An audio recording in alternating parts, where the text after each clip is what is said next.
Hello, my name is Ezra Kane, 33 years old. I am a civil lawyer living in Chicago, where skyscrapers reflect cold sunlight onto the surface of Lake Michigan. This city is always bustling, like a machine that never stops moving, with streets filled with dust and the endless sound of car horns. My office is on the 23rd floor of a high-rise, where I spend 12 hours a day analyzing contracts, litigating, and trying to keep my mind from being swept away by the whirlwind of work. Chicago is not my hometown, but it's the place I chose to build my career, to prove that I can stand firm in a world where every mistake comes at a steep price. It was a Wednesday, the sky gray and overcast with a light drizzle that seemed to tease. I was preparing for the biggest trial of my career, a multi-million-dollar civil lawsuit involving a land dispute between a real estate corporation and a group of local residents. Files were piled high on my desk, sticky notes plastered across my computer screen, and my third cup of coffee had long gone cold. I had been working on this case for 3 months straight, barely sleeping more than 4 hours a night. This wasn't just a lawsuit. It was my chance to make a name for myself, to climb another rung on the career ladder.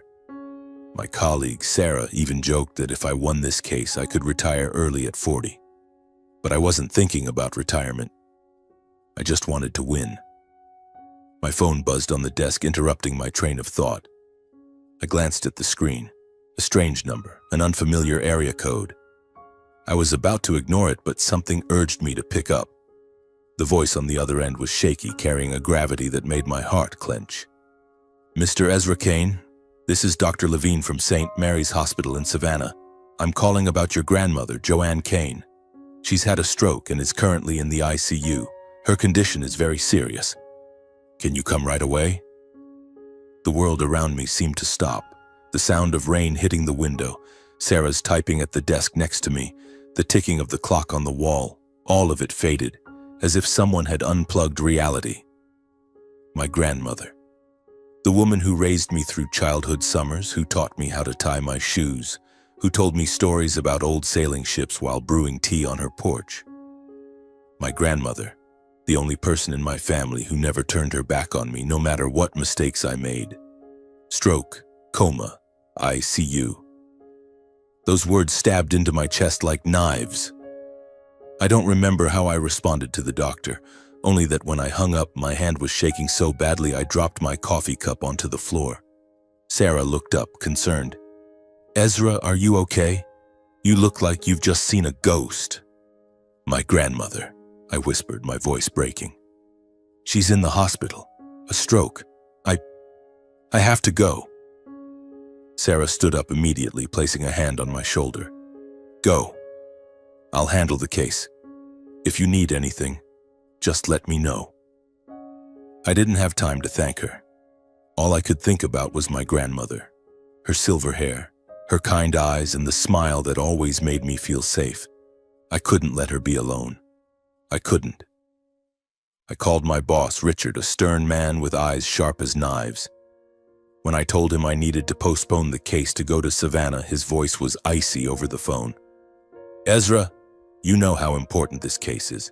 If you leave now, we could lose the contract. Are you sure? I gripped the phone tightly, trying to stay calm. Sir, this is family. I have to go. I'll be back as soon as I can. A long silence followed. Then he sighed. Fine. But don't make me find another lawyer, Ezra.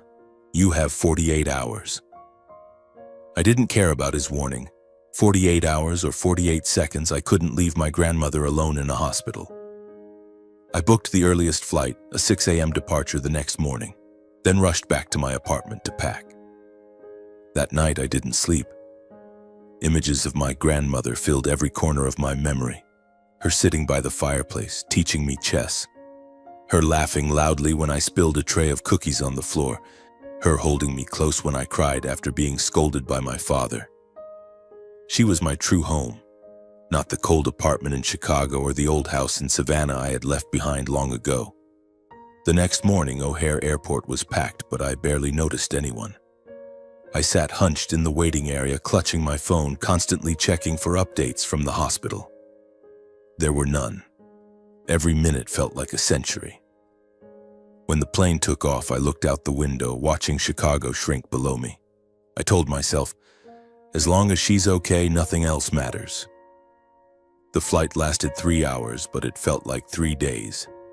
When the plane landed in Savannah, the July heat hit me like a stifling embrace. I took a taxi straight to St. Mary's Hospital, not stopping to eat or rest. Only one question echoed in my mind. Would she wake up? Would she recognize me?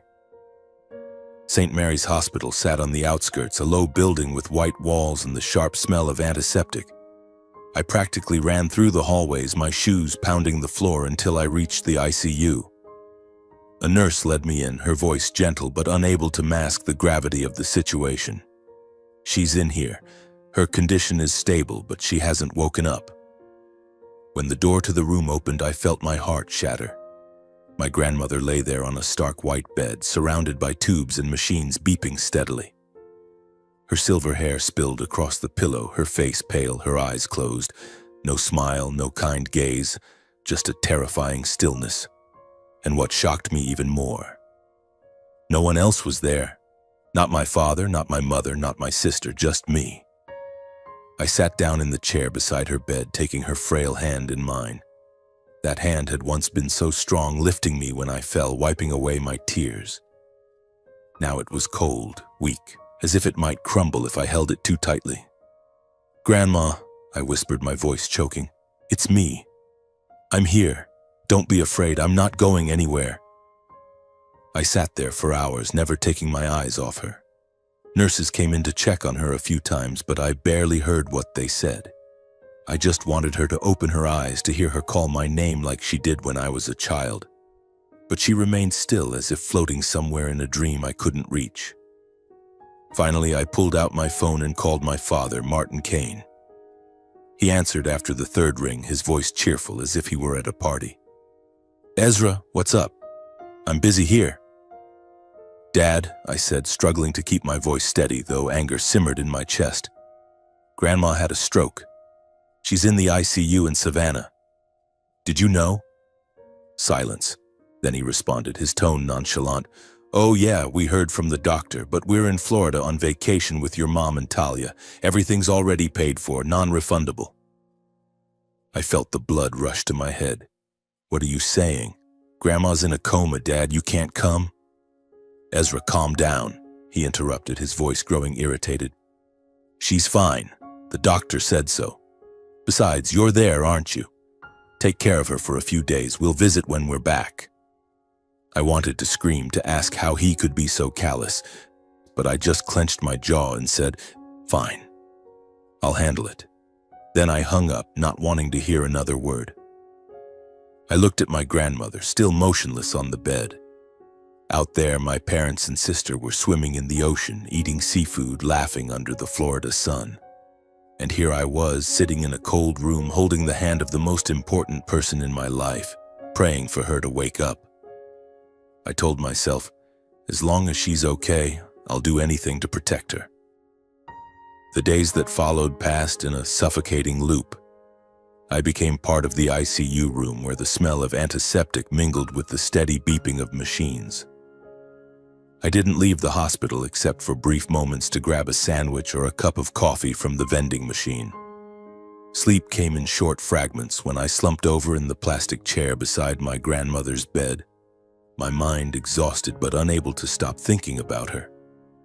Each time a nurse walked in, I startled, hoping they'd bring good news, but the answer was always the same. "Her condition is stable, but she hasn't woken up." Stable.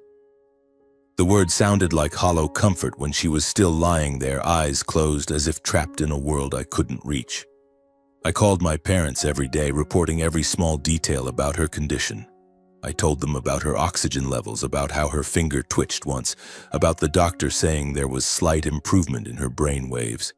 I hoped the information would change their minds, would make them jump on the next flight back. But every call brought the same short, perfunctory responses. "Good, keep us updated, Ezra," my mother said, her voice gentle but distant, as if my grandmother were just a task to be handled, not the mother who gave birth to my mother's husband. Talia, my sister, didn't even bother picking up. She just texted, "Busy having fun, bro. Say hi to Grandma for me." Then I saw the photos. One morning as I sat by my grandmother's side trying to read aloud a chapter from The Adventures of Huckleberry Finn, the book she used to read to me when I was a child, my phone buzzed. I opened the X app, scrolling through the timeline to pass the time. That's when I saw Talia's post. A photo of the whole family, my father, mother, and her, standing on a beach wearing palm tree printed t-shirts, grinning from ear to ear. Behind them was a sparkling blue ocean and a table laden with lobster, crab, and vibrant orange cocktails. Talia's caption read, "Florida paradise. Family is everything. Summer vibes. Tarm loved the beach." It felt like a punch to the chest. Family is everything? What about Grandma lying here fighting for every breath? I zoomed in on the photo, staring at my father's smug smile, the one I'd seen 1,000 times, the one he used to charm strangers. My mother was holding up a cocktail, her eyes sparkling in the sunlight. Talia, my 24-year-old sister, was in a bikini, posing like she was in a travel ad. None of them looked like they remembered Grandma. None of them looked like they cared.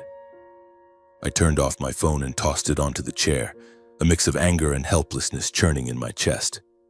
I wanted to scream, to call them back and ask how they could be so heartless. But I didn't. I looked at my grandmother, her frail hand still in mine, and told myself, "It's okay, Grandma. I'm here. I don't need them." I closed my eyes, took a deep breath, and tried to push the anger down. I didn't want her to sense the chaos in me, even in her coma. I wanted her to feel only peace. I started reading to her every day.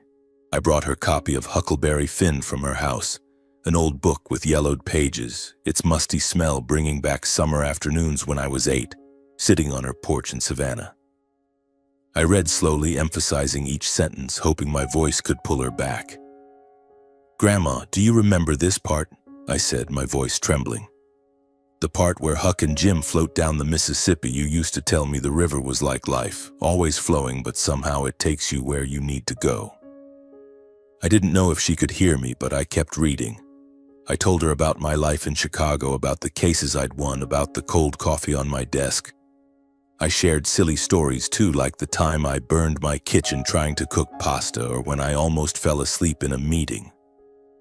I wanted her to know I was still her Ezra, the kid who spilled cookie trays and got fake scolded before she pulled me into a hug. There were moments when I thought she could hear me. Once, while I was reading about Huck talking about freedom, her finger twitched in my hand. I stopped, my heart pounding, staring at her hand, waiting. But nothing more came. Just a small movement, probably a reflex. I told myself not to hope too much, but my heart didn't listen. I kept reading, my voice louder, as if I could pull her out of the darkness with sound alone. Every day I checked my phone, waiting for a message from my family, a sign they cared, but all I got were more photos from Florida. My father posted a video of himself fishing, laughing loudly as he reeled in a tiny fish. My mother shared a picture of herself lounging on a sunbed, captioned, "Life is for living." Talia posted a series of photos of her and her friends dancing in a beachside bar, neon lights making her face glow. I didn't understand. I didn't understand how they could live as if nothing had happened, as if Grandma wasn't the heart of this family. One evening, as I sat by her side, my phone buzzed again. It was my mother. I answered, hoping she'd say something to make me feel less alone, but her voice was as carefree as ever. "Ezra, how's Grandma doing? I just had the most amazing lobster dinner. I'll send you pictures tomorrow, okay?" I bit my lip, trying to keep my voice steady. "Mom, she still hasn't woken up. Are you coming back? I need you here." "Oh, Ezra, I'd love to, but flights are so expensive right now and we've already paid for the whole week here. You'll manage, I know you can." I didn't respond. I hung up, feeling like a black hole was swallowing me. I looked at my grandmother, her face still serene, unaware of the callous words of her son and daughter-in-law. I wondered what she'd think if she knew. She, who spent her life loving this family, keeping everyone together, was now abandoned like this. I started talking to her more, not just reading. I told her about my dreams, about the days I wanted to quit being a lawyer because the pressure was too much, about the nights I lay awake wondering if I was living right. I told her about the last time we talked, when she called me from Savannah, her voice cheerful as she said she'd baked a fresh batch of cookies and would send me some. I'd promised to visit, but work swept me away and I hadn't kept my word. "I'm sorry, Grandma," I whispered, tears streaming down my face. "I should have come sooner." A week passed, then 10 days. I stopped counting time. I only counted her breaths, the beeps of the heart monitor, as if each sound was a promise that she was still here, still fighting. I became a shadow in this ICU room, a 33-year-old man in a wrinkled suit with stubble sprouting unevenly on my chin and dark circles under my eyes like two deep pits. The smell of antiseptic clung to every breath. My shirt reeked of coffee and sweat, but I didn't care. Each day I just sat there, holding her hand, waiting for the smallest sign that she would come back to me.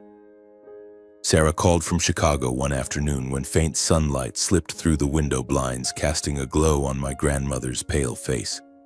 Her voice over the phone was filled with worry, a stark contrast to her usual tough demeanor at the office. "Ezra, are you okay? I'm really worried about you. How's your grandmother? Any updates?" I looked at my grandmother, her frail hand still motionless in mine, and answered, my voice hoarse from lack of sleep. "She hasn't woken up, Sarah, but the doctors say her condition is stable. I just have to wait." I paused, not wanting to say more because every word felt like it was rubbing salt into the fear in my heart. Sarah sighed on the other end. "I understand. Stay there with her, don't worry about anything else. But Ezra, I have to tell you something." She hesitated, and I knew immediately something was wrong. "The boss assigned another lawyer to take over your case. His name's James, just transferred from New York. I know how much work you put into this case, Ezra. All those sleepless nights, the notes, the strategies you built. Now James will be the one standing in court. I'm sorry, I tried to convince the boss, but he said we couldn't wait any longer." A sharp pang shot through me. The case, the thing that had been the center of my life just weeks ago, the reason I stayed up until 3 in the morning poring over every line of a contract, now belonged to someone else. James, a stranger's face, would step up to the podium and claim the spotlight that should have been mine. But strangely, I didn't feel angry. I didn't feel regret. I only saw my grandmother lying there, fragile, and I knew I had made the right choice. "Thanks for letting me know, Sarah," I replied, my voice oddly calm. "But I don't care. I just need to know when my grandmother will get better. That's all that matters now." The days that followed stretched on endlessly. I grew accustomed to the rhythm of St. Mary's Hospital, the sound of nurses' footsteps, the low murmurs of doctors in the hallway, the cold fluorescent light casting a glow on the white walls. I dozed off in the chair, waking with a stiff neck and stinging eyes. I kept reading to my grandmother, though my voice grew hoarse from talking so much. I told her old stories about summer afternoons in Savannah when she taught me how to make cookies, about the time I spilled an entire tray of batter on the floor and she just laughed, saying, "Ezra, you've turned my world upside down, but I still love you." I smiled at the memory, but the smile quickly faded as I looked at her motionless face.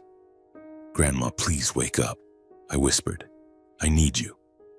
14 days after I arrived in Savannah, early one morning as the first rays of sunlight slipped through the window blinds, a miracle happened. I was reading the part where Huck and Jim part ways on the Mississippi River, my voice trembling with exhaustion. Suddenly I felt a slight pressure on my hand.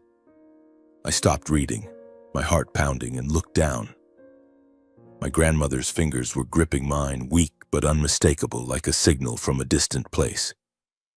I looked up and my heart seemed to stop as I saw her eyes, those kind, deep eyes I thought I'd never see again. Opening, hazy, but alive.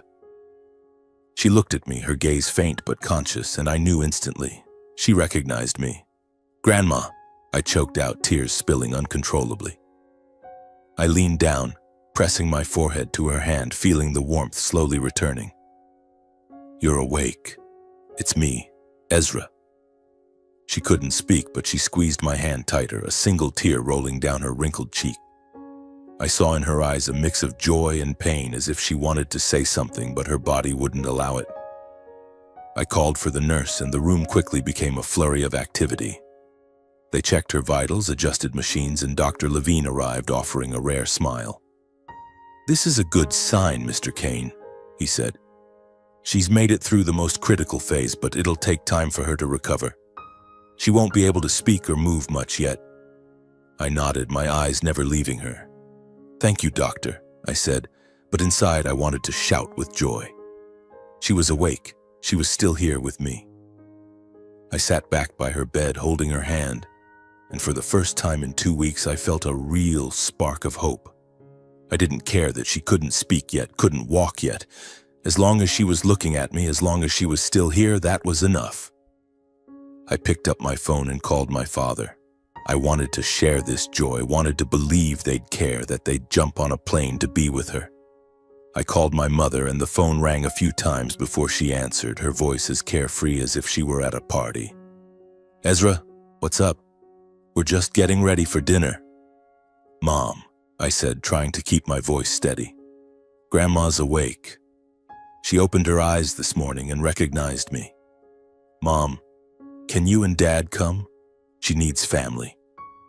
There was a long silence. Then she replied, her tone so casual it chilled me. "Oh, that's great. So she's okay now, right? We'll be back this weekend and stop by to see her. Thanks for being there, Ezra." I hung up without saying goodbye. I didn't want to hear any more of their heartless words. I looked at my grandmother, her eyes still fixed on me, weak but full of love. I wondered if she knew that her son, her daughter-in-law, and her granddaughter were in Florida, treating a visit to her like something that could be postponed. I squeezed her hand and whispered, "Don't worry, Grandma. I'm here. I won't leave you alone." In the days that followed, her condition slowly improved. She started saying a few words, her voice weak and halting, but each word was a victory. "Ezra," she called my name one afternoon, and I cried like a child. I helped her sip water, assisted the nurses when they did gentle physical therapy to help her move her limbs. She was still weak, still bedridden, but her eyes grew brighter each day, as if she were finding her way back to me. 2 weeks later, Dr. Levine announced she could be discharged. "She'll need special care at home," he said. "She can't walk yet, so she'll need a wheelchair. But her spirit is strong, and that's the most important thing." I nodded, a wave of relief mixed with an unnamed unease. I had called my parents and Talia again, telling them she was going home. Their responses were lukewarm, promising to visit her soon without a trace of emotion. Their promises sounded hollow, like something a colleague might say, not family bound by blood. The day my grandmother was discharged, I wheeled her out of St. Mary's Hospital, the gentle Savannah sunlight bathing her silver hair. She took a deep breath, as if trying to swallow the air of freedom after days confined in the ICU. I smiled, feeling like I had just climbed a mountain. "Grandma, let's go home," I said, my voice cheerful, though there was still an emptiness inside me. I didn't know why, but I felt something was wrong, as if this joy was only temporary, like sunlight before a storm. I rented a specialized van to take her back to her old house, the house where she had lived her entire life, filled with memories of me and her. I imagined her sitting in her familiar armchair, looking out at the small garden she used to tend, where she taught me how to plant marigolds. I pictured myself brewing tea for her, as she once did for me, and we'd talk and laugh as if these harrowing days had never happened. But when the van pulled up to the gate, my bad feeling turned into reality. The familiar iron gate still stood there, but something was off. A strange silver car was parked in the driveway, and the window curtains, ones my grandmother always pulled open to let in Savannah's gentle sunlight, were now drawn tightly shut, as if the house were hiding something. I pushed her wheelchair down the stone path, my heart pounding, a sense of unease creeping in like the chill of early morning. I knocked on the door, forcing a smile to keep my grandmother from noticing my anxiety. But when the door opened, everything I knew about this house, about this family, crumbled. A young woman with blonde hair tied up high, wearing a simple white t-shirt, stood at the door. She looked at me, then at my grandmother in the wheelchair, her eyes a mix of surprise and confusion. "I'm sorry, who are you?" she asked, her voice polite but cautious. I froze, as if someone had doused me with cold water. "I'm Ezra Kane," I replied, trying to keep my voice steady. "This is my grandmother, Joanne Kane. This is her house." Who are you?" The woman frowned, turning back inside to call someone. A man about my age stepped out, holding a coffee mug, looking at us with equal confusion. "We're the new owners," he said, his tone matter-of-fact, as if explaining something obvious. "We bought this house a week ago, all legal. You must have the wrong place." His words hit me like a knife to the heart. I felt the blood drain from my face, my breathing heavy. I looked down at my grandmother and my heart shattered. She sat in her wheelchair, her eyes hazy but filled with bewilderment, her frail hands trembling as they gripped the armrests. "Ezra," she whispered, her voice so faint I had to lean down to hear. My house." I knelt beside her, taking her hand, trying to hide the rage building in my chest. "Grandma, I'll handle this," I said, my voice shaking despite my attempt to sound strong. I turned to the man, clenching my fist to restrain myself. "Who sold this house? Who signed the contract?" I asked, my voice sharp and cold. The man went inside, retrieved a stack of papers from a drawer, and handed them to me with a look of sympathy. "Martin Kane," he said. "He said it was his property with full power of attorney. Everything's legal. We checked thoroughly with our lawyer." Martin Kane, my father. His name rang in my head like a death knell. I felt the ground beneath me collapse, as if the entire world my grandmother and I once knew had been torn apart. My grandmother trembled, her hand gripping mine tightly, her eyes empty as if all the life had been drained from her. The blonde woman at the door looked at us with apologetic eyes. "I'm so sorry," she said softly. "We didn't know. If there's anything we can do, just let us know." I didn't respond. I couldn't. I just wanted to get my grandmother out of there, away from the place that was once her home but now only a wound. I drove to a nearby hotel, booking a room with an elevator and doors wide enough for her wheelchair.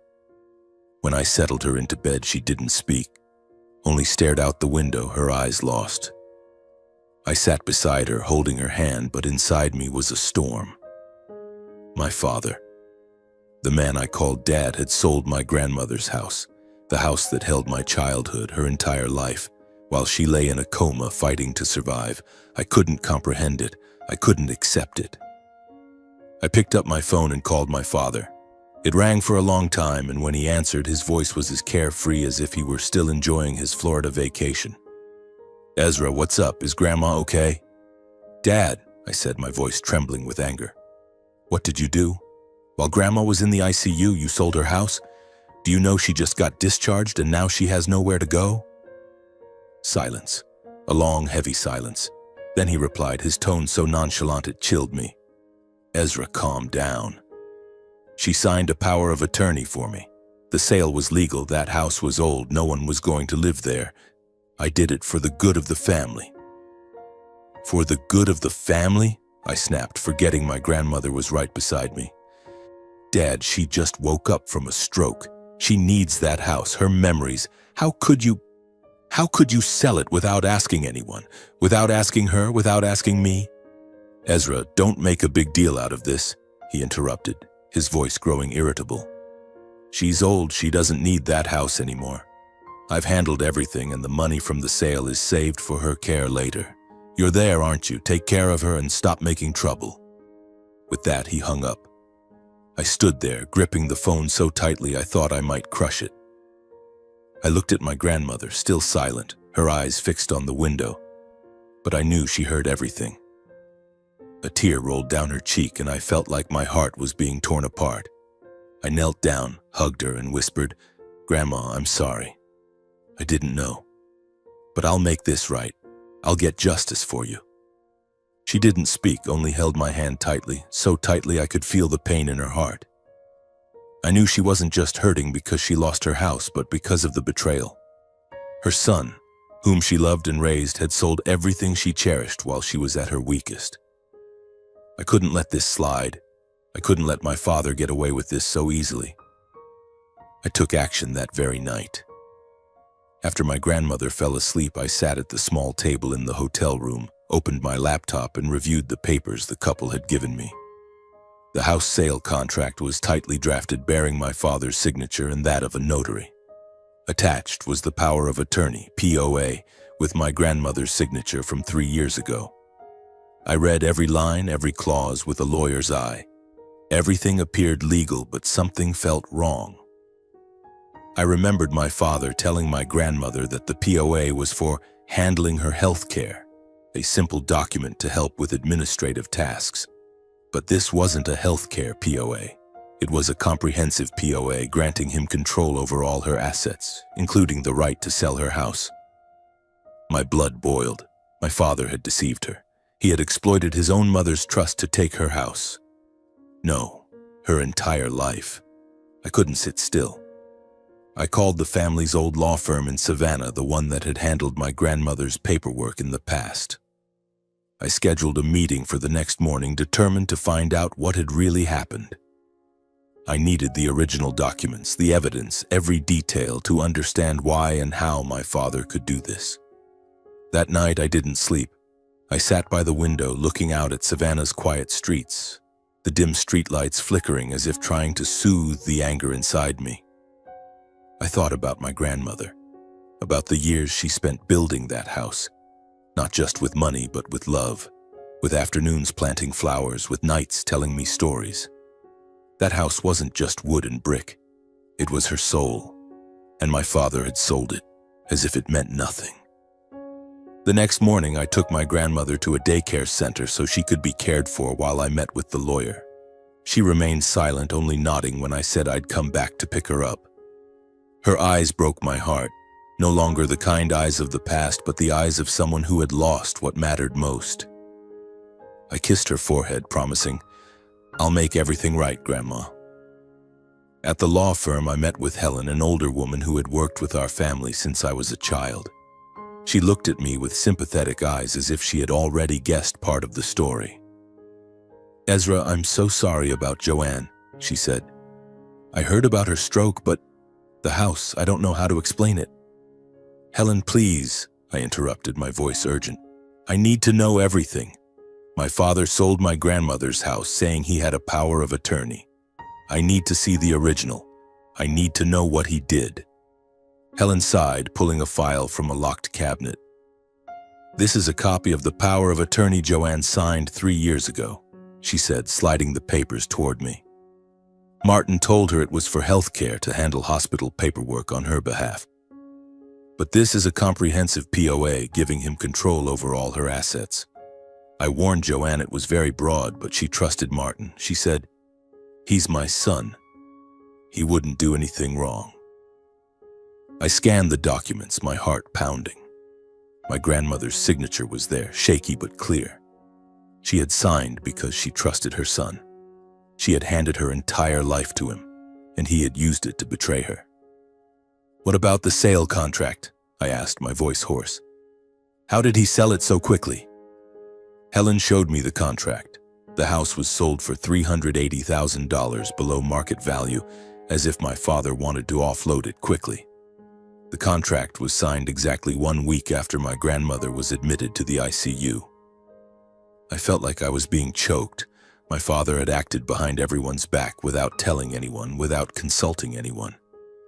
"Ezra," Helen said, her voice softening, "I don't know why Martin did this, but I can help you look into the legal aspects. If you want to pursue a lawsuit, it'll be complicated because the POA is valid, but Martin's actions, selling the house while his mother was in a coma, could be considered an abuse of power. Do you want to move forward?" I nodded without hesitation. "I do. I won't let my grandmother lose everything like this." As I left the office, I felt a new resolve. I wasn't just Ezra, the grandson. I was Ezra, the lawyer, and I would use every ounce of my knowledge and skills to seek justice for her. I returned to the hotel that evening, carrying the file from Helen's office. The dim light of the desk lamp illuminated the pages, and I sat there reading and rereading the house sale contract, the power of attorney, and every related document. Each line was a stab, a reminder of my father's betrayal. I called Helen, asking her to provide more information about the account that received the sale proceeds. After a few hours of research, she sent me an email with bank details. The entire $380,000 had been transferred to a personal account in my father's name. Not a single cent had gone to my grandmother's account or any family trust. The truth hit me like a punch to the gut. My father hadn't just sold the house, he had kept all the money for himself. I sat frozen, staring at the laptop screen, feeling the blood in my veins boil. I remembered the times my father scolded me for being too serious about work, the times he laughed when I said I wanted to become a lawyer to uphold justice. He always told me, "Life isn't a courtroom, Ezra. You need to learn to live easy." Now I understood what his living easy meant, betraying his own mother, taking everything she had and vacationing in Florida as if nothing was wrong. I slammed the laptop shut, stood up, and paced the hotel room, trying to organize my thoughts. I couldn't let emotions take over. I needed a plan. The next morning, I began drafting a demand letter, a formal request addressed to my father. As a lawyer, I knew this was the first step before taking the matter to court. In the letter, I demanded that he return the full $380,000 from the house sale and provide all documents related to the transaction. I wrote clearly, sharply, but kept a professional tone, though inside I wanted to scream in his face. I stated that if he didn't comply within 10 days, I would file a lawsuit for breach of fiduciary duty and abuse of power of attorney. I sent the letter via email and a printed copy through the mail, ensuring he couldn't claim he hadn't received it. I didn't expect an immediate response, but just a few hours later, my phone buzzed. My father's name flashed on the screen. I took a deep breath, steeling myself, and answered. His voice came through, no longer carefree as in previous calls, but filled with anger. "Ezra, what the hell are you doing?" he growled. "A demand letter? A lawsuit? You dare sue me over a house? You're a traitor." I gripped the phone tightly, trying to keep my voice steady. "Dad, I don't want to sue. I just want you to do the right thing. You sold Grandma's house, took her money while she was lying in the ICU. You think that's right? You don't understand anything," he snapped, his voice a low growl. "I did it for the family's sake. That house was old, no one was living there. I kept the money to take care of her later. You think I stole it? You dare question your own father?" I felt like I was being choked. "Dad, if you really wanted to take care of her, why weren't you at the hospital when she was unconscious? Why didn't you tell me, tell her, tell anyone before selling the house? You transferred the money to your personal account. You call that taking care of the family?" "Enough," he shouted. "If you want to sue, go ahead and sue. But don't call me Dad anymore. You're no longer my son." Then he hung up. I stood there, phone still pressed to my ear, feeling like the world had collapsed again. My father, the man who taught me to ride a bike, who hugged me when I fell, had just said I was no longer his son. I wanted to cry, to scream, but I just sat down, staring out the hotel window. Savannah's streetlights flickered, but I felt colder than ever. I wasn't doing this for myself. I was doing it for my grandmother, for the woman who gave me the world when I was a child, and now I had to give her back a piece of that world. I decided not to wait any longer. I contacted Helen, asking her to prepare the paperwork for a formal lawsuit. I drafted a complaint, accusing my father of breaching his fiduciary duty and abusing the power of attorney to misappropriate assets. As a lawyer, I knew this case wouldn't be simple. The POA was legally valid, and to win, I needed to prove that he acted with malicious intent, exploiting my grandmother's incapacity for personal gain. I needed evidence, from bank transaction records to Helen's testimony and any witnesses involved in the POA signing 3 years ago. I spent the next day at Helen's office, reviewing every detail. She found a witness, a notary public who had been present when my grandmother signed the POA. The notary, Mr. Thomas, agreed to testify that my father had rushed my grandmother to sign quickly without fully explaining the document's contents. "Joanne looked tired that day," Thomas said over the phone. I asked if she was sure, but Martin said she understood everything. I didn't think much of it since he was her son. Thomas's words were a crucial piece of the puzzle. It wasn't enough to void the POA, but it was enough to raise questions about my father's intent. I also found emails between my father and the real estate company where he urged them to expedite the sale and accepted a lower price to close quickly. Each piece of evidence was another stab. But I didn't stop. I couldn't stop. Meanwhile, I still spent time with my grandmother. I took her for walks in the park near the hotel, pushing her wheelchair along tree-lined paths where oak leaves littered the ground. She started speaking more, though her voice was still weak. One time she held my hand and said, "Ezra, you don't have to make a big deal out of this. I don't want the family to fall apart."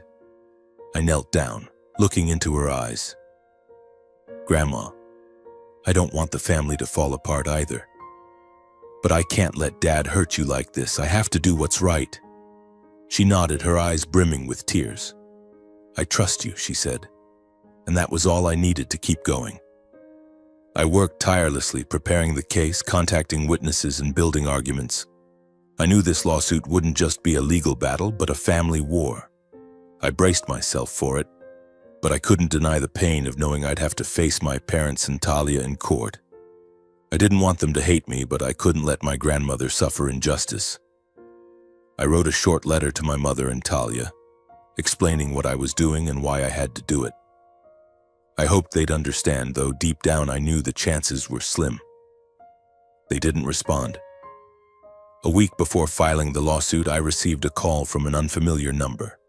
It was a local reporter named Rachel saying she'd heard about an elderly woman whose house was sold by her son while she was in the hospital. She wanted to interview me. I declined, not wanting to turn our family matter into news.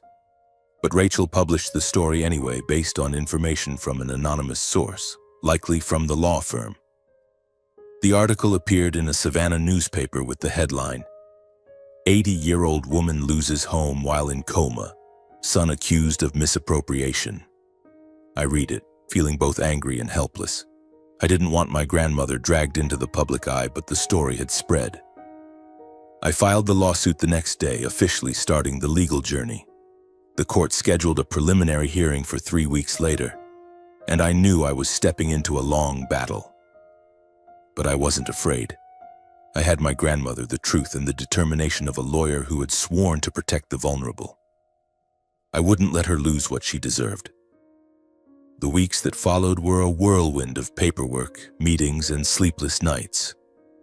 I slipped back into my role as a lawyer, but this time everything was different. This wasn't a civil case in Chicago where I fought for money or reputation. This was a battle for my grandmother, for the home that was stolen, for the memories my father had ruthlessly erased. I worked tirelessly preparing every detail for the preliminary hearing.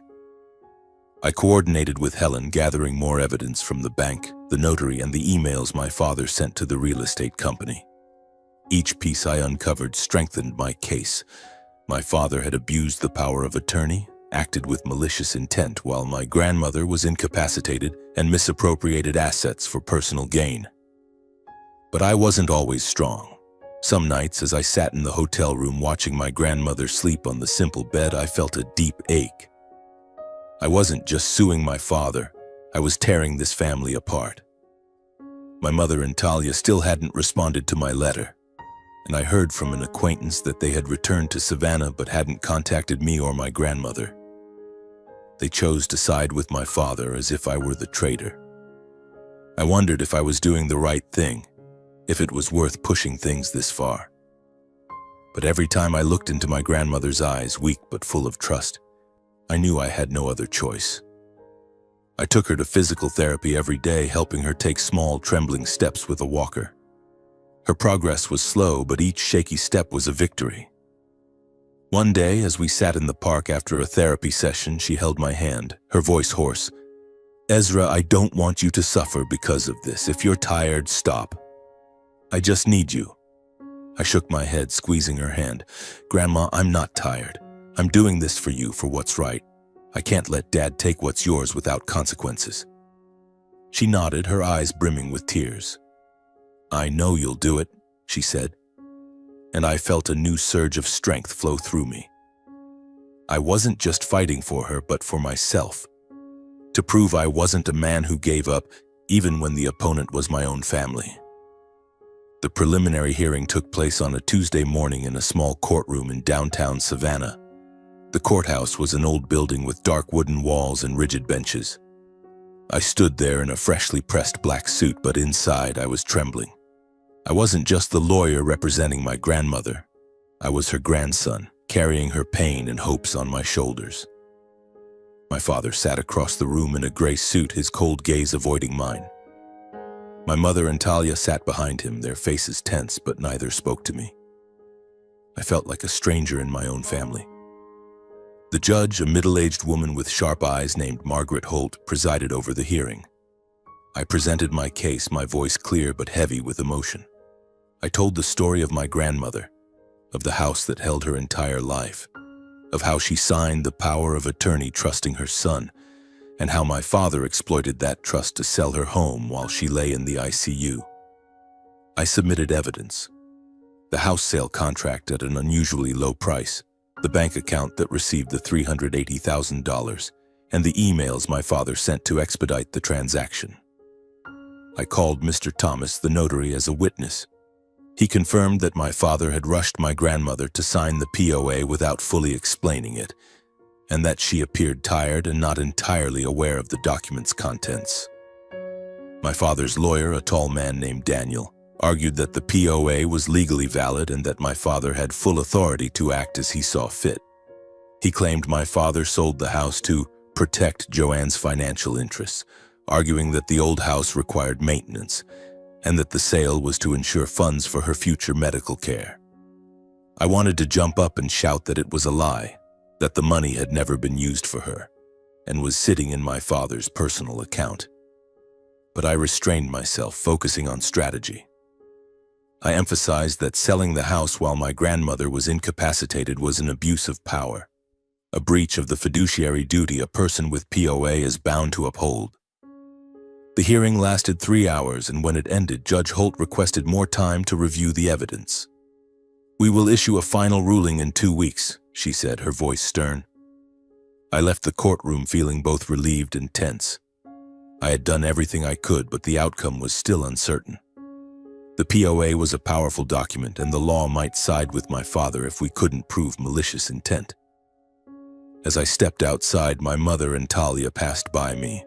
My mother paused, looking at me with pained eyes. "Ezra, why did you have to make this a big deal? You're destroying this family," she said, her voice trembling. I looked into her eyes, trying to keep my voice steady. "Mom, I'm not destroying the family. I'm protecting Grandma. If you think that's wrong, I don't know what to say." Talia, standing beside her, shook her head. "You're so selfish, Ezra. You just want to prove you're right." Then they turned away, not looking back. My father didn't say a word, just walked straight to his car, his back rigid, as if he had nothing to be ashamed of. I returned to the hotel and hugged my grandmother tightly. She didn't ask much about the hearing, only held my hand and said, "You did well, Ezra." I smiled, but my heart was heavy. I didn't want her to see my pain, didn't want her to know that the family had turned their backs on me. But she knew. She always knew. 2 weeks later, the day of the ruling arrived. I wheeled my grandmother into the courtroom, my heart pounding. She held my hand, her gaze steady despite her frail body. My father, mother, and Talia sat across the room, their eyes cold and distant. Judge Holt entered, and the room fell into a tense silence. Judge Holt began reading the ruling, her voice steady but clear. After reviewing the evidence and testimony, the court finds that the power of attorney signed by Joanne Kane is legally valid. However, Martin Kane's actions, Selling the property while Joanne was incapacitated and without notifying relevant parties constitute a breach of fiduciary duty. Transferring the entire $380,000 to his personal account with no evidence of its use for Joanne's benefit is an abuse of power. My heart skipped a beat. My grandmother squeezed my hand, and I looked at her, seeing her eyes light up. The judge continued, "The court orders Martin Kane to repay the full $380,000 plus interest and the difference due to selling the house below market value. All funds must be transferred back to Joanne Kane within 30 days. The current power of attorney will also be revoked to prevent further abuse." I wanted to shout with joy, but I only hugged my grandmother, tears streaming down my face. "We won, Grandma," I whispered. She nodded, a faint smile spreading across her lips. But my joy wasn't complete. I looked at my father, mother, and Talia. They sat there, their faces blank, not saying a word. When the hearing ended, they stood and left the courtroom without so much as a glance at my grandmother or me. Their empty looks chilled me. They hadn't just lost the case, they had lost something far more precious: my grandmother's trust and love. I wheeled my grandmother out of the courthouse, the warm Savannah sunlight enveloping us. I knew the journey wasn't over.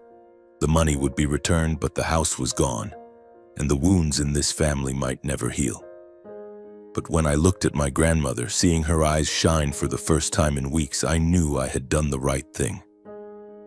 "Let's go, Grandma," I said softly. "We'll find a new home." The days following the trial passed in a strange mix of relief and emptiness. Judge Holt's ruling was a victory, but it didn't bring back my grandmother's old house. The $380,000, along with interest, was transferred to my grandmother's account on time, thanks to the court's close oversight. But money couldn't buy back the memories. The afternoons she taught me to plant marigolds, the summer nights sitting on the porch listening to her stories about old sailing ships. That house wasn't just wood and brick, it was her soul, the place where I found solace when the world turned its back on me. I knew she felt the loss too, though she never spoke of it.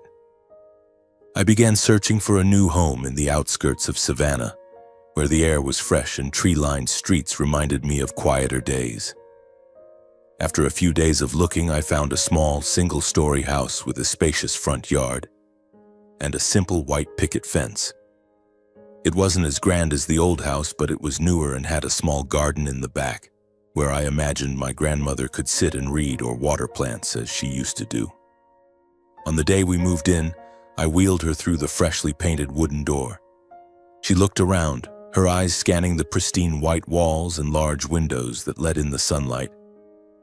I was nervous, afraid she'd compare this place to the old house, afraid she'd feel something was missing. But she took my hand and gave a faint smile. "It's beautiful, Ezra," she said, her voice hoarse but sincere. "You've done well." A lump rose in my throat. "Grandma, it's not like the old house, but I'll do everything to make it feel like home," I said, trying to keep my voice steady. She nodded, her eyes brightening slightly. "A house isn't walls or a roof, Ezra. A house is where you are." Her words were like an invisible hug, soothing the ache inside me. I began setting up the house, placing her favorite armchair by the window, hanging old photos I found in her suitcase, family pictures from when I was young, when things were simpler, when my father hadn't yet become the man I no longer recognized. In one photo, my grandmother and I stood under the big oak tree in the old house's yard, me about 8 years old, grinning with dirt-smeared hands. She held that photo, gently stroking it, and I saw her eyes well up. "I miss that oak tree," she whispered. I said nothing, just hugged her, silently promising myself to bring her moments of peace like those again. I installed a small swing under the tree in the backyard, like the one she had at the old house. Every afternoon I brewed tea, her favorite peppermint, and we sat together listening to the birds chirping and the leaves rustling. She started talking more, sharing old stories, sometimes chuckling softly as she recalled the days I spilled cookie trays or got stuck in a tree. Those moments were healing. not just for her, but for me too. I realized that despite losing the old house, we still had each other, and that was what mattered most. But not everything was easy. She was still weak, needing weekly physical therapy, and some days she was exhausted, her eyes distant again, like when we discovered the old house had been sold.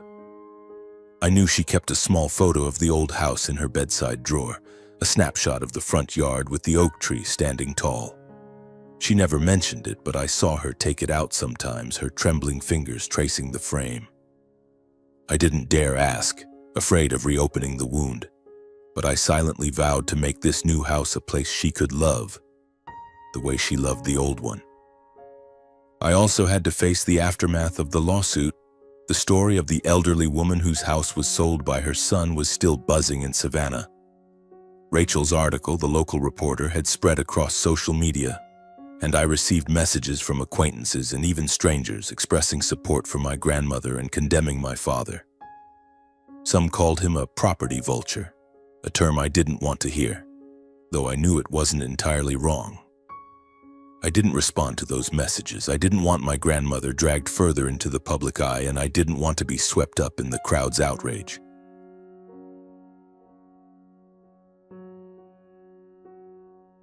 One afternoon, as I was watering the plants in the garden, my grandmother called me from the window. "Ezra, come in here with me," her voice gentle but firm. I wiped my hands and walked inside, finding her sitting in her armchair, holding a small notebook. "I want to talk to you about something," she said, her eyes serious. I sat across from her, feeling a twinge of anxiety. "What is it, Grandma?" I asked. She opened the notebook, revealing her familiar shaky handwriting. "I've rewritten my will," she said slowly. "I'm leaving everything to you, this house, the remaining money, everything I have. You're the only one I trust." I was stunned, unsure of what to say. "Grandma, you don't have to do this. I just want you to be healthy and happy." She shook her head, smiling. "I know you don't need it, but I want to. You stood up for me when the world turned its back. That's something I'll never forget." I bowed my head, tears streaming down my face. I didn't want to think about a will, about a day when she wouldn't be here. But I understood this was her way of showing love, her way of saying I was her true family. "Thank you, Grandma," I whispered, holding her hand. "But I just need you here with me." She smiled, the first full smile I'd seen since she woke up. "I'm here, Ezra, and I'll be here as long as I can." The months that followed settled into a quiet rhythm. The small house in the outskirts of Savannah became the place where my grandmother and I rebuilt our simple routines. I woke up early, brewed tea for her, and wheeled her out to the front yard where she could water plants or read under the sunlight. She grew stronger each day, managing a few steps with her walker, her voice becoming clearer. Every small step forward was a quiet joy, like the marigolds beginning to bloom in the garden. But deep down, I knew she still carried the wound of my father's betrayal. One day, while checking my emails, I found a letter from Helen. She informed me that my grandmother had quietly contacted her to sever all legal ties with my father. My grandmother had written an official document declaring that she no longer considered Martin Kane her legal representative or heir. "It's as if I don't have that son anymore," she had told Helen, her voice resolute despite the pain. I read the letter, feeling both proud and heartbroken. My grandmother, though physically frail, was stronger than anyone I had ever known. I didn't ask her about the decision. I knew she didn't want to dwell on it. But one day, while I was watering the garden, my mother and Talia appeared at the gate. They carried a gift box, their eyes awkward and hesitant. "Ezra," my mother said softly, "Talia and I want to visit Grandma. We're sorry for everything." Talia nodded, her gaze lowered. "We were wrong, Ezra. We want to make things right, to have Grandma forgive us." I looked at them, a mix of anger and exhaustion swirling inside me. I led them into the house where my grandmother was sitting and reading. She looked at them, her expression calm but devoid of the warmth she once had. My mother and sister offered apologies, calling everything a misunderstanding. but my grandmother only shook her head. "I'm not angry," she said. "I'm awake." I stood by her side, feeling a quiet strength emanating from her. "Mom, Talia," I said firmly, "we're okay now. My family right now is just the two of us." They left without another word. I knew they were hurt, but I had no regrets. My grandmother had chosen me, and I had chosen her. A year has passed since that day, and our lives have settled into the small house in the outskirts of Savannah. Each morning I wake up early, brew peppermint tea for my grandmother, and wheel her out to the front yard, where we plant white marigolds together, the flowers she's loved since I was a child. She can walk more now, though she still needs her walker or my arm for support. Each of her slow steps is a triumph, and I'm always there, smiling encouragingly, just as she did when I was learning to ride a bike. "Take it slow, Grandma," I say, half joking, half worried whenever she tries to move faster. She laughs, her smile as bright as Savannah's sunlight. As for work, I've started working remotely for a law firm in Savannah, taking on smaller cases free from the pressure of Chicago. I no longer need the spotlight of multi-million-dollar lawsuits. All I need are the afternoons brewing tea for my grandmother, listening to her stories or sitting with her on the swing, watching the sunset paint the garden gold. Those moments, simple but complete, are everything I've ever wanted. I sit here in the fading light of a Savannah evening, watching my grandmother gently water the marigolds in our small garden. The soft trickle of water from her watering can blends with the chirping of birds, creating a peaceful melody I never appreciated so deeply before. This small house, though not the old one filled with memories, has become the place where we rebuild our lives, day by day, moment by moment. Looking back on the journey, from the phone call about her stroke, the days by her hospital bedside, the shock of learning the house was sold, to the painful legal battle, I realize life has taught me harsh but invaluable lessons, ones I will carry with me forever. I once thought family was a place you could rely on without question, that blood ties would always bind us. I was wrong. Family isn't just those you're born with. It's those who choose to stand by you, to love you, even when things get tough. When you face betrayal from those closest to you, remember that family isn't defined by titles but by actions. Cherish those who are truly there for you, and don't be afraid to let go of those who don't deserve your love. My advice, if you'll allow me to share, is to live true to your heart. Don't let others' expectations or societal pressures make you forget what truly matters. For me, that's my grandmother, the woman who gave me the world and for whom I've given my world to protect. Find your own grandma, a person, a purpose, or a value you're willing to fight for. And when you find it, hold on to it, love it, and don't let anyone or anything take it away. Life will have its stormy days, but if you have an anchor, you'll make it through. Finally, I want to extend my heartfelt thanks to you, those who have listened to my grandmothers and my story. You've given me the chance to share this, not just to recount the pain, but to honor my grandmother's love and resilience. The woman who taught me that family isn't something you're born with, but something you choose to build. Thank you, from the bottom of my heart, for being here, for listening, and for reminding me that our story matters. I hope, somewhere in these words, you find a little light for yourself.